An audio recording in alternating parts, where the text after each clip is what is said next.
For most of our marriage my husband, 39M, and I, 37F, had a very happy relationship. We had good jobs, decent money, 2 kids and loved each other. Then he got diagnosed with a rare form of CNCR and we went through years of painful treatments and recovery together. We moved to a small house to be close to the research center where he underwent treatment. His parents paid half of the down payment on the house, the other half was from our savings and investments. In the divorce he gave me the house and took all of his medical debt. We have been divorced a year, but now his CNCR has come back and he needs treatment again at the same research hospital. He wants to stay in what is now my house while undergoing treatment and his parents expect me to house him and look after him because he was generous in letting me have the house without taking his rightful share from the equity. When we were married and he was undergoing treatment, it was new stuff that was expensive and also very physically draining on him. We were lucky that both our jobs were supportive and flexible, but with his health issues, little kids and expenses, we had to downgrade our lifestyle a lot. That plus the physical changes in his body made him very depressed. Whenever he felt a bit better, he'd go stay in his hometown.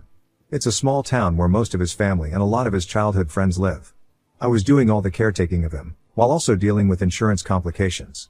I was also managing the kids, the entire household and my full-time job. We had help from friends and neighbors but it was very hard. I wasn't happy about him spending his healthy days away from us, but it was good for his mental health so I didn't feel like I could object. While he was staying there he had reconnected with his high school girlfriend. A couple years ago he admitted to me that he was sleeping with her and I filed for divorce. He had fully recovered from his CNCR by then. There are other aspects around the cheating that left me very heartbroken and feeling betrayed.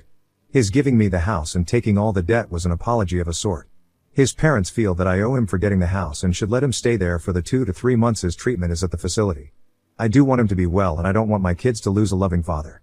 But I can't deal with having him around me, especially not if I end up being his nurse and caretaker again. I am still very bitter about how our marriage ended. A lot of people close to me are telling me that I should support him for the sake of my kids. Wibta if I say I can't do that? Edit, they announced their engagement the day the divorce was finalized. That still hurts so much. I am struggling with this so much. I don't think I hate him, a part of me still loves him as an old friend. I definitely wouldn't want my kids to suffer the devastation of losing their father. He loves them and is loved by them. When I look at it as an outside observer, I can understand what he was going through in falling in love with someone else. During the worst parts of his illness I was frequently cleaning up after him, his vomiting, his loss of bowel control. I pulled muscles and injured myself helping him move. He found that emasculating. So I can see how he'd find it appealing that someone still saw him as the old him when he was healthy and strong and I became the nurse figure. So I tell myself that and I don't hate him. But I went years without sex because he was sick. The loss of libido was an expected temporary side effect of his medication. I accepted that and made do with being celibate. I feel guilty talking about how painful it was because I should be grateful he survived and that is so trivial given the situation. But I would masturbate in hiding, didn't even get a vibrator because I didn't want him feel bad or awful for not being able to do it. And all this time I was making do thinking he wasn't able to, he was sleeping with a whole another person. And that disloyalty still makes me cry. Relevant comments where Op has replied, commenter, even without the cheating and whatnot, caretaking is a full-time job and it's very taxing emotionally, mentally, and physically. You're not his wife anymore. You have no obligation to do this. Oop, the last time I did it out of love, I can just not do it now. It was very difficult. The big upside to me in getting divorced was not having to deal with that anymore. As difficult as it is to take care of a sick person, dealing with the insurance bureaucracy and keeping track of all the medical contacts and treatment details is a pretty big logistical nightmare. Commenter, maybe for the sake of his children you could allow him to stay there but he or his parents pay for a nurse or aide to care for him. You are certainly not obligated to help him in any way, but your children are old enough to know he's ill and if you choose not to help him, it will likely adversely impact your relationship with your kids. If not now, later, especially if something happens to him and he dies, if you don't help him, I fear they will blame you for not helping him by at least allowing him to stay there. Oop, I hadn't started thinking on those terms yet, but yes you are right, I have to measure how my kids will react to this. I haven't told them yet that he is sick again. They were very little back then and only knew that dad was sick and got better. Now my oldest is big enough to understand cancer and what that means. My ex has been the fun Disney dad since we separated. They adore him. Commenter, the chances of his parents being unaware that their son was sleeping with his high school girlfriend when he came home is zero. Oop, oh they knew and supported him. They were always good to me so it wasn't like they wanted to break up my marriage, but they were in whatever makes him happy because he survived cancer. I think he received some side-eye for this from people who knew what we went through. And my ex-in-laws did damage control by making overly gushing social media posts about how the GF always looked out for him and made him laugh when they were kids and did it again when he was going through a hard time. As if her comedy skills are what cured his cancer. I was just the background maid/nanny/assistant character that can be ignored. Sorry, I am still bitter and I keep regurgitating the same stuff. About the in-laws, they are my kids' grandparents, the only loving grandparents my kids have. They dote on my kids and drive hours to spend time with them and take them places. I resent them, but they are good grandparents. Update 1. The Sunday after I made the post to Ida, my ex-in-laws picked up the kids for a zoo trip. They sometimes come to pick them up to entertain them, and so I thought nothing of it. A few hours later, a very teary and contrite Mill dropped off 2 bawling kids with me. She told them their dad is sick and will die if he doesn't stay with us and go to the hospital. We hadn't had a talk with the kids yet about the diagnosis, and she dropped it on them that he is dying from cancer. He is not dying. It's a painful treatment, but he'll recover. I was so furious I was raging. I called the ex and tore him a new one. He was shocked too, and we together exploded at his mom. She broke down and cried, begging me to not take away her grandkids from her, as if I'd trust her after this. Ex and I together talked to the kids, him on video, and assured them that yes, he is sick, but he'll be fine. He just needs to go to the hospital and they'll make him better like the last time he was sick. The kids settled after that, but my oldest has been at me crying and begging to make dad come live with us. I promised them I'd talk to dad and figure out what's the best thing to do. I swallowed a lot of bile to talk to him about why he was doing this. We had a pretty long and detailed discussion. The bottom line is that he's broke. He still has a decent job, but his credit is ruined. He has a lot of debt and he stupidly got the cheapest insurance that barely covers anything. Fiancée is no help either. She's worse off financially. So he needs a place to stay. He can't afford this otherwise. His parents are funding some of his medical payments and are already stretched. He was financially alright when we broke up, so I have no idea what happened in such a short time. Anyway, X and his GF moved into my daughter's room. My daughter happily gave it up to her dad and is sharing her little brother's room. Both kids are over the moon happy to have their dad in their home. My daughter keeps checking on him every few minutes to make sure he's still okay. Mill traumatized my kid. I'll never forgive that woman for this. I let the GF move in with him because I was too angry to care about who came to look after him as long as it wasn't me. I didn't know how I could bear having her in my home, but it appears to be more misery for her than me, and that strangely makes it more tolerable for me. She is teary-eyed and crying all the time. It's only been 3 days, but I am so annoyed I want to shake her and tell her to pull it together. The current treatment plan is for 3 months. I am counting down the days. I am thankful for the many people who gave me great advice on my last post. I wasn't expecting things to go this way, but they played me by manipulating my kids. I'll slowly pull myself and the kids away and move, but for now I have to deal with this for my kids' sake. Relevant comments where Op has replied. Commenter encourages Op to open up a can of petty and gives a list of suggestions. Commenter. 3. Ask if the GF can look after the kids for day your ex doesn't have treated. Then go out on a date looking $1,000,000.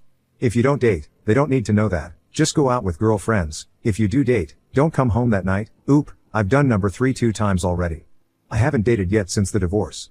I want to, but online dating scares me and my social life revolves around my kids. I am pretending to have plans just so I am dressed and out and feel good about myself. I didn't leave the kids with them though. I managed to arrange sleepover for kids with their friends on those nights. I have been amazed by how much love and support my kids and I are receiving from our neighbors and friends. I told a few close people what's going on, and I suppose most people know now. I have received a lot of offers for help. People can be kind. We got invited to a camping trip on Easter weekend and I am taking kids to that. X-Mill was making noises about having kids over and I've shut that down. Commenter, you are a saint. Oop, not a saint, no. I am just trying to protect my kids and my sanity. I am keeping myself very busy and staying on task. I am working hard to avoid thinking things because that way is misery. This is very petty of me, but I have to admit that seeing they are not doing well has been somewhat mollifying for me, emotionally. Commenter, might be worth looking into dating events that companies run. Might be a smoother way into the reintroduction to dating world, when you're ready, than dating sites. I haven't done online dating, but a friend of mine just married her husband who she met at a dating baking class. Have a look at what's in your area. Oop, I need to look into dating events. I didn't know this was a thing. I need a detailed guide on how to do these things now. Update 2. My ex and his fiancée moved out today. His treatments went very well this time around. He had to deal with general weakness and nausea, but no vomiting and voiding like the previous time. It's amazing how much medicine improves and changes. He'll need monthly shots for a while, and I agreed to house him for a weekend next month, but after that he's on his own. The stay went well. We had no drama really. I kept myself busy and kids and I traveled a lot.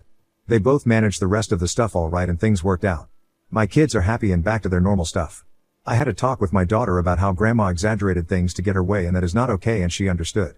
She has shown no interest in visiting her grandparents and I'm happy about that. The last week of his stay, his fiancée went back to their town to take care of some stuff since he was doing pretty well on his own. He and I had a few long detailed conversations. They were cathartic in some ways and saddening and maddening in others. I think I got some closure, at least I am not feeling the bitterness the way I used to. I may make another post about what he told me, his reasoning and justifications. On another positive note, all that dressing up and going out I've been doing has worked out for me. I met someone. We've been on 2 dates and it's going great so far. This is my first time dating since the divorce, so I am keeping my expectations muted, but still it is very exciting and fun. Update 3, I tried writing about our conversations, but the process of thinking about it and analyzing it is very depressing. When we had the talk, I felt much better than I do looking back at it now. Then my new date invited me on a trip during the Memorial Day weekend. One of my close neighbor friend encouraged me to go while she watched my kids. I was pretty excited about this vacation, my first adult-only vacation in over a decade. I didn't want my overthinking about my ex to make me depressed during the trip, so I put that on hold. The trip went well and I am pretty optimistic about this new relationship. Sorry to you guys for taking so long with this. But now that I feel happier, I can have a more grounded take on my ex's views. To start with, he was again very apologetic about what he put me through and that I deserved better from him. When he was going through his cancer treatment while we were married, I was extra careful with his feelings and being calm and patient with him. That had become so much of a habit that even when he told me about his affair, I still treated him with kid gloves. I was firm about wanting divorce and refused to consider his insistence on working it out, but I swallowed my anger and didn't go off at him. But this time I got to properly express my hurt and anger at him, and that was very, very cathartic. He took it okay for the most part, but also was stung by it and got defensive. He told me in some detail about how he and his GF got together. She was his high school girlfriend. She came from an abusive background, and in high school he had helped her and did a lot to encourage her to move out of that situation. When he moved away to go to university and she stayed their small town, the long-distance thing dissolved their relationship. He wanted a more big city life, and a few years after college he met me. When he was visiting his parents' home more while recovering, he reconnected with her. At that time she was struggling to leave an abusive relationship. It again was like their high school days where she was in trouble and he was the knight in shining armor. I suppose that can be very attractive to someone who's been facing weakness and their own mortality. When he was home I was waiting on him hand and foot. I didn't even know that he could have enough energy to do all the legwork for this other woman and was spending quite a bit to help her. That's where his currently being broke comes from. She was in financial trouble, and he solved all her problems. He is quite proud of how much he helped her and doesn't agree with me that he took something away from me and making me work for him while he put his energy away from our family. I don't want to say that I don't support helping someone escape abuse, but I can't help feeling exploited. His response was that he did a favor by spending time in his town because that lessened the burdens on me. It is true that when he went away life got easier by a lot. I had more time, I could focus more on kids, we could cook anything, eat anything. But if he had that kind of energy then he could have helped me, you know? But he says that I was always stressed out and upset, my attitude was a drain on him. I resent that because I remember how careful I was around him, how much I made myself pliable to be his nurse. He brought up examples of how once I was so upset I went to the balcony to scream. The time I snapped at the kids and then cried about it. He had stories of how I was pushy and difficult. He wasn't making it up, I have my faults, but I did work hard and tried my best. I didn't realize that my help and support wasn't good enough for him. I didn't make him feel good. I just did the shit work. I think he resents me because he feels he owes me. He likes his GF because she owes him and is dependent on him. Relevant comments where Op has replied, commenter, why would he even think he could justify his actions? Oop, he sees himself as a good guy. He downplays the cheating as a small failure that happened multiple times as he was helping the GF. And I am the stubborn one for not being willing to work through it. Oop, on getting closure, I felt a touch of closure from being able to say a lot to him. Thinking back, I think he genuinely expected me to see him as the good guy once he gave me all the explanations. He was frustrated when I wouldn't. I really like the guy I am seeing. For the first time in a very long time I was with someone who did all the work of planning and pulling off a trip, and I had to simply enjoy myself. You really appreciate it when you haven't had something like that. Update 4, I introduced my BF to my kids this past weekend. We've been spending so much time together and talking almost every day, and I finally felt ready to bring him into their lives. I gave my ex a heads up that I am dating and will be introducing the guy to our kids. He went very quiet on the phone, then asked details about who he is, etc., and I gave those to him. He tried to dissuade me from letting kids meet my BF, says it's too soon and it's not healthy for the kids and whatnot. As if I got the choice to make such a call when he got his GF into my kid's life. Anyway, I finished the call annoyed. Last night he calls me back to discuss my BF. Apparently he looked into him. Which is fine by me, there's not much for him to criticize there. So he asks me if I am with my BF for money. To say I was furious is an understatement. My BF is in a lucrative career and he may be a couple tax brackets above me, I don't know for sure, haven't talked finances with him. But I do pretty well myself and I've supported myself and my kids and even my lousy ex, and this is what he asks me. I retorted that no, I am not with him for his money, I am with him because my ex-husband dumped me after exploiting me. He got upset at that and says that I have a barbed tongue and people think I am so nice but don't see how verbally abusive I can be. So that's nice. All I've done for him and he has no problem being cruel to me again and again. Update 5, I received a few messages asking for updates. But things have been calm so there are no updates. My current relationship is going well. We are working on building our blended family. My 2 kids and his son get along really well, they are tight together. We have been thinking of buying a house together and selling mine. I am both excited and nervous about doing that. Ex didn't act up after that last argument. He's been more aloof than before but that's preferable so I don't care. Things are well on his side too as far as I know. Update 6, my BF and I bought a new place together. I've sold the house and I am rather relieved to leave that place.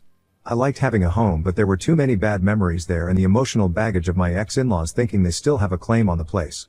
I will miss my old neighborhood though, I had a lot of supportive friends there. My kids love the new place, it's bigger, with a bigger yard and nicer schools. As we were clearing out the house I told my ex to pick up a few of his things still left behind. He had a few boxes of pictures and kids' artwork and some small things and I left them in the garage for him to come pick them up. He came to get them and ended up full on crying over the memories. We didn't talk or interact in any way. I just gave him water and left him alone to calm down. But honestly, I felt such visceral rage at his crying. I thought I was over this and past is past and I am happy with my life now, but at that moment I felt so much anger and it upset me that I am still not fully past what he had done. His relationship with his fiancée has ended and I do feel a bit bad about that. They were supposed to be married in July and that didn't happen. Then I heard from some mutual friends that she has moved back with her abusive ex. They have kids together and there was a lot of pressure from her family to reconcile. And yes, her family is abusive too. My ex had helped her against them when they were first dating and they've always held that against him. So she stayed with ex while he was digging her out of her financial crisis. Now that she's in the clear she goes back to the guy who put her in that hole. In a way my ex, and by extension me, helped some deadbeat out there make a lot of savings. In that part, I feel angry on ex's behalf. I mean I hate him for my own reasons, but he did try to help his old friend and high school sweetheart and she screwed him over.